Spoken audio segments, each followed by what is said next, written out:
30.865, hori da aurraren loteriako sari potoloa. Alegia, 200.000 euro dezimoko.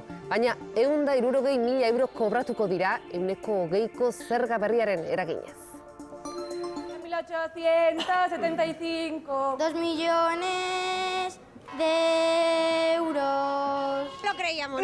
Esan bezala dezimo bakoitzak 200.000 euro jasoko ditu. Ikusi dituzuenak Alkorkoneko sarigunetako batzuk dira. 2 serie saldu diraan. Oso banatuta egonda sari nagusia. Madrilen soilik ez, Alacanten, Leonen, Murtzian eta Tenerifen ere jausi da. 30.865 zenbakiak hainbat herritan zabaldu ditu milioiak eta postasuna. Murtzian eta Tenerifen esaterako serie bana saldu dira.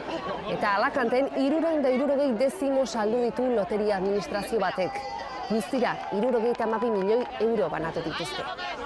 46.664 dezimoko 100.000 euro dagozkio bigarren sari horri. Baina esan bezala 20%ko zergarekin, 80.000 dira. Beste behin ere, aurraren loteria oso xurra izan da Euskal Herriarekin soilik, bigarren sariaren zati bat egokitu da Zintronigon eta Gurutze Muriana, Azkoitian.